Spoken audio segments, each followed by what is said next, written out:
नमस्कार, झारखंड समाचार में आप सबका का स्वागत है। आइए जानते हैं सुबह से लेकर शाम तक की तमाम बड़ी खबरों को। इससे पहले चैनल को सब्सक्राइब नहीं किया है तो प्लीज चैनल को सब्सक्राइब कर बेल आइकन को प्रेस कर दीजिए ताकि खबरों का अपडेट आपको मिलता रहे। सांसद संजय सेठ ने कारोबारियों के बंद का किया समर्थन। बाजार शुल्क वापस लेने की मांग, बोले बढ़ेगी महंगाई। बता दें कि सांसद संजय सेठ ने मंगलवार को सांसद कार्यालय में प्रेस वार्ता को संबोधित करते हुए कहा कि कृषि उत्पादन और पशुधन विपणन विधेयक 2022 के तहत राज्य सरकार द्वारा 2% शुल्क लगाने का निर्णय को विरोध करते हुए व्यापारियों के हित में इस काले कानून को वापस करने की मांग की। श्री सेठ ने कहा कि पूर्व की भाजपा सरकार ने व्यापारियों की सुविधा को ध्यान में रखते हुए बाजार शुल्क हटा दिया था। इससे व्यापार में बढ़ोतरी हुई और कारोबार भी बढ़ा, परंतु वर्तमान सरकार फिर से 2% बाजार शुल्क लगाने का निर्णय किया है। इससे किसानों, खदान कारोबारी के साथ साथ ट्रेडर्स और आमजनों को महंगाई की मार झेलनी पड़ेगी। प्रेस वार्ता में महानगर अध्यक्ष के गुप्ता, सत्यनारायण सिंह, विनय जायसवाल और धीरज महतो उपस्थित थे। सांसद संजय सेठ ने कहा कि झारखंड में अधिकतर खदान वस्तुएं बाहर से आती है, पहले ही उस पर टैक्स लगा होता है और यहाँ आने पर फिर से 2% बाजार शुल्क देना होगा। इससे खदान महंगी होगी और हर वर्ग के लोग प्रभावित होंगे। सीएम हेमंत सोरेन की अहम बैठक आज, रामगढ़ उपचुनाव के लिए बनेगी रणनीति। बता दें कि मुख्यमंत्री हेमंत सोरेन रामगढ़ विधानसभा उपचुनाव पर गठबंधन प्रत्याशी की जीत सुनिश्चित करने के लिए सियासी समीकरण के मद्देनजर रणनीति को उधार देंगे। इसको लेकर बुधवार आज बैठक करेंगे। रामगढ़ विधानसभा चुनाव में कांग्रेस पार्टी की ओर से बजरंग महतो प्रत्याशी हैं। वह पूर्व विधायक ममता देवी के पति हैं। ममता को कोर्ट से सजा मिलने के बाद उनकी सदस्यता रद्द हो गई। इस कारण रामगढ़ विधानसभा सीट पर उपचुनाव हो रहा है। वहीं दूसरी ओर आजसू की ओर से सुनीता चौधरी मैदान में है। वह गिरिडीह सांसद चंद्र प्रकाश चौधरी की पत्नी है। आजसू को भाजपा का साथ है। वहीं दूसरी ओर कांग्रेस ने मुख्यमंत्री से भी चुनाव प्रचार में शामिल होने की अपील की है। अब मुख्यमंत्री गठबंधन के सहयोगी दलों के वरिष्ठ नेताओं के साथ बैठक कर रामगढ़ उपचुनाव में जीत हासिल करने के लिए रणनीति बनाएंगे। हालांकि यूपीए के लिए 5वां उपचुनाव जीतना इतना आसान नहीं होगा, क्योंकि रामगढ़ में बीजेपी आज साथ आ गई है। महाराष्ट्र में भी करूंगा झारखंड जैसा काम, देवघर में बोले राज्यपाल रमेश बैस। बता दें कि महाराष्ट्र के गवर्नर के तौर पर शपथ लेने से पूर्व राज्यपाल रमेश बैस ने देवघर में बाबा मंदिर और दुमका में बाबा बासुकीनाथ मंदिर में मंगलवार को पूजा अर्चना कर आशीर्वाद लिया।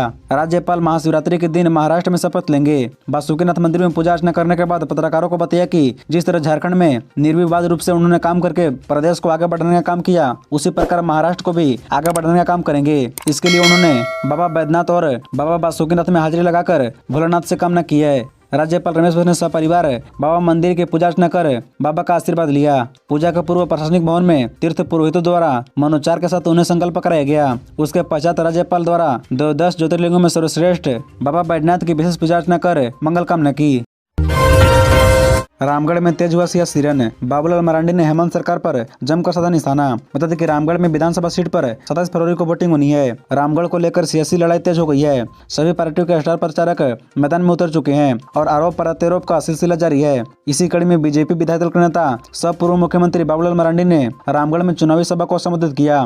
बाबूलाल मरांडी ने रामगढ़ में एनडीए प्रत्याशी सुनीता चौधरी के पक्ष में वोट की अपील करते हुए हेमंत सरकार पर जमकर निशाना साधा। बाबूलाल मरांडी ने खास तौर पर बेरोजगारी के मुद्दे पर हेमंत सोरेन सरकार को घेरा। मरांडी ने रामगढ़ में कहा कि आज झारखंड के बेरोजगार सड़कों पर हैं। नौकरी के झूठे वादों के साथ सोरेन सरकार केवल बिल दिखाकर लोगों को छलने का काम करती है। बाबूलाल मरांडी ने जनता से एनडीए प्रत्याशी को समर्थन का आह्वान करते हुए कहा कि रामगढ़ में जनता के पास अवसर है कि एनडीए प्रत्याशी सुनीता चौधरी के पक्ष में वोट देकर इस भ्रष्ट सरकार को जवाब दें।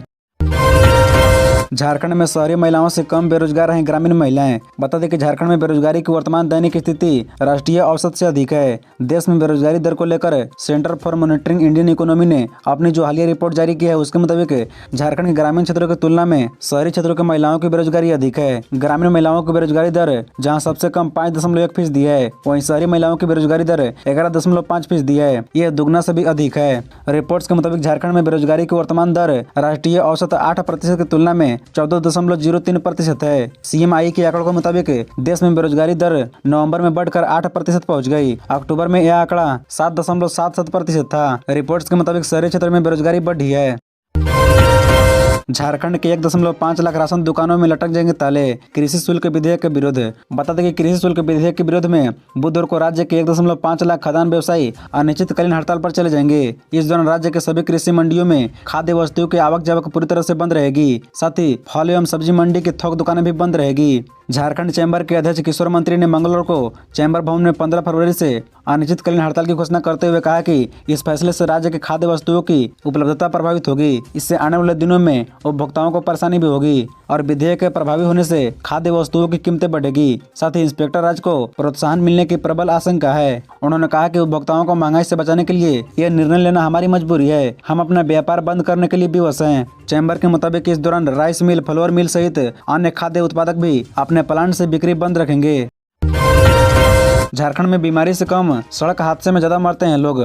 पिछले साल 3703 लोगों ने गंवाई जान। बता दें कि रांची में लापरवाही से वाहन चलाने से दुर्घटनाएं बढ़ी है। 2022 में रांची में 634 वाहन दुर्घटनाएं हुई, जिनमें 412 लोगों की मौत हो गई। जान गंवाने वालों में 18 से 30 वर्ष के 235 युवा हैं। मौत के आंकड़े जिला परिवहन कार्यालय के हैं। इन आंकड़ों को परिवहन कार्यालय भी गंभीर मान रहा है और अब लापरवाही से वाहनों को चलाने वालों के खिलाफ सख्ती बरतने की तैयारी कर रहा है।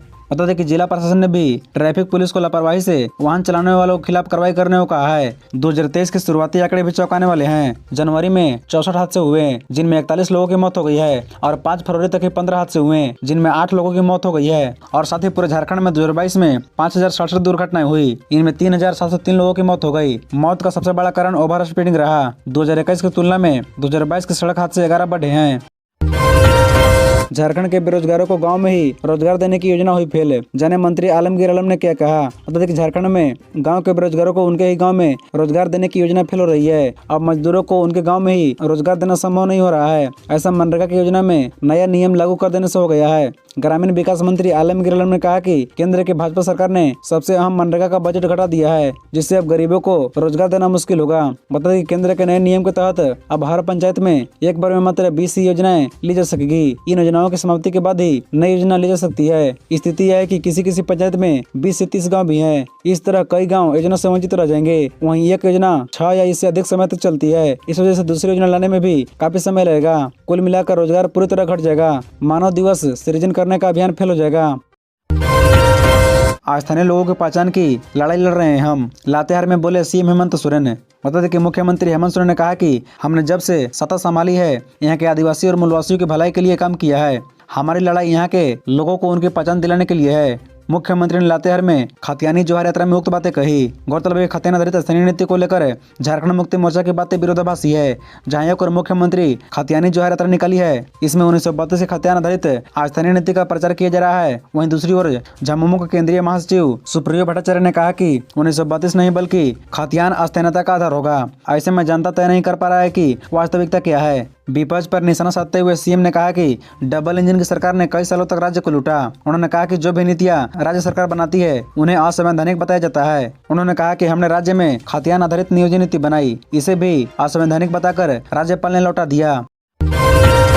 झारखंड के नए डीजीपी अजय कुमार सिंह ने पदभार संभाला। कई वरीय पदाधिकारी रहे मौजूद। बता दें कि झारखंड के नए पुलिस महानिदेशक सह महानिरीक्षक अजय कुमार सिंह ने बुधवार को पदभार ग्रहण किया। पुलिस हेडक्वार्टर में नए डीजीपी अजय कुमार सिंह ने पदभार संभाला। रांची के एसएसपी किशोर कौशल ने पुष्प गुच्छ देकर उनका स्वागत किया। गौरतलब है कि झारखंड सरकार ने 14 फरवरी को ही नए डीजीपी के रूप में अजय कुमार सिंह पर मुहर लगाई। दरअसल यूपीएससी पैनल में जो 3 नाम भेजे थे, उसमें से अजय कुमार सिंह को डीजीपी के रूप में चुना गया। नियुक्ति के एक दिन बाद ही उन्होंने पदभार संभाल लिया। बता दें कि झारखंड के नए डीजीपी अजय कुमार सिंह संयुक्त बिहार में कई जिलों में एसपी रह चुके हैं। वहीं झारखंड में भी सीआईडी और स्पेशल ब्रांच के प्रमुख के तौर पर अपनी सेवाएं दे चुके हैं। अजय कुमार सिंह 1989 बैच के आईपीएस हैं। संयुक्त बिहार में एसएसपी रामगढ़ के तौर पर उन्होंने 25 अक्टूबर 1991 में योगदान दिया था। इसके बाद वह मुजफ्फरपुर, गोड्डा, छपरा, लखीसराय, पूर्णिया और मुंगेर में एसपी रहे। बाद में BMP 8 commandant Giridih, SP CID Ranchi, rail Jamshedpur SP, SP Deoghar, rail SP Dhanbad, JAP 4 commandant Bokaro, SP Koderma और धनबाद में पोस्टेड रहे।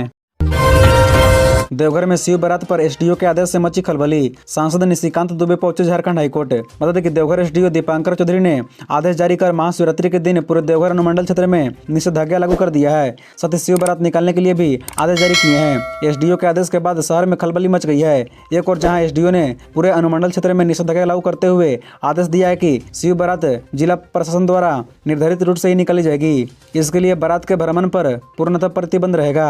वहीं दूसरी ओर इस आदेश के बाद सांसद डॉक्टर निशिकांत दुबे ने ट्वीट कर कहा कि झारखंड सरकार डीसी देवघर के माध्यम से हजारों साल से आ रही देवघर शिव बारात को रोकना चाह रही है। आस्था के लिए हम न्यायालय के शरण में जाएंगे। धारा 144 लगाना तथा बिना शिवरात्रि महोत्सव की समिति के जिला प्रशासन ने रूट कैसे तय किया, यह तानाशाही है। यदि प्रशासन नहीं संभाला तो मैं भगवान शिव के लिए आमरण अनशन भी कर सकता हूँ। इसे लेकर आज यानी 15 फरवरी को सांसद डॉक्टर निशिकांत दुबे हाईकोर्ट पहुंचे हैं। महाशिवरात्रि पर झारखंड में महाबवाल, हिंसक झड़प और चले पत्थर, धारा 144 लागू। बता दें कि झारखंड के पलामू जिले में दो पक्ष आमने सामने आ गए। विवाद महाशिवरात्रि में तोमर द्वार बनाने को लेकर शुरू हुआ था। विवाद की शुरुआत मंगलवार को हुई थी, लेकिन बुधवार को इसने हिंसक रूप अख्तियार कर लिया। आरोप है कि महाशिवरात्रि को लेकर बनाए गए तोरण द्वार को कथित तौर पर समुदाय विशेष के कुछ लोगों ने उखाड़कर कबाड़ में फेंक दिया। यही विवाद की मुख्य वजह बना। मामला पलामू जिले के पाकी प्रखंड का है। 18 फरवरी को महाशिवरात्रि है, इसे लेकर तोरण द्वार बनाया जा रहा था। इसी तोरण द्वार को लेकर दो पक्षों में तनाव हो गया। बुधवार को विवाद हिंसक झड़प में तब्दील हो गया। दो पक्ष आमने सामने आ गए, मारपीट हुई और फिर जमकर पत्थरबाजी भी हुई। घटना में दर्जन भर लोगों के घायल होने की खबर है। पुलिस ने लोगों को किसी तरह समझा बुझाकर शांत किया, लेकिन हालात तनावपूर्ण बने हुए हैं। साथ ही मिली जानकारी के मुताबिक पाकी में शांति स्थापित करने के उद्देश्य से शहर में 100 से भी ज्यादा जवानों को तैनात किया गया है। यहाँ तरहसी, पीपरटांड, लेस्लीगंज सहित कई थानों से पुलिस पहुंची है। 6 साल में बिना परीक्षा लिए बदल गई जेटेट की 2 नियमावली, अब फिर होगा बदलाव। बता दें कि झारखंड में पिछले 12 वर्ष में मात्र 2 जेटेट हुई, जबकि शिक्षा अधिकारी अधिनियम के तहत हर वर्ष एक परीक्षा लेने का प्रावधान है। राज्य में पिछले 6 साल में एक भी जेटेट आयोजित नहीं हुई, जबकि इस दौरान 2 नियमावली बदल गई, लेकिन इसमें अब फिर से बदलाव करना होगा। वैसे राज्य में वर्ष 2011 में शिक्षा का अधिकारी अधिनियम लागू होने के बाद जेटेट के लिए 3 नियमावली बनी। पहली नियमावली 2012 में बनी थी, जिसके तहत 2 परीक्षाएं हुई। इसके बाद 2019 में नई नियमावली बनी, इसके तहत परीक्षा नहीं हुई, लेकिन इसमें बदलाव हो गया। इसके बाद फिर वर्ष 2022 में नियमावली में संशोधन किया गया, इसके तहत भी परीक्षा नहीं हो सकी। अब 2022 की नियमावली में अनारक्षित वर्ग के अभ्यर्थियों के लिए झारखंड से मैट्रिक इंटर पास करना अनिवार्य कर दिया था, लेकिन झारखंड कर्मचारी चयन आयोग की नियमावली में इस प्रावधान को झारखंड हाईकोर्ट ने असंवैधानिक करार दिया। ऐसे में नियमावली में फिर से बदलाव करना होगा। खबरों से जुड़े रहने के लिए चैनल को सब्सक्राइब, वीडियो को लाइक एवं एक दूसरे से शेयर जरूर करें। धन्यवाद।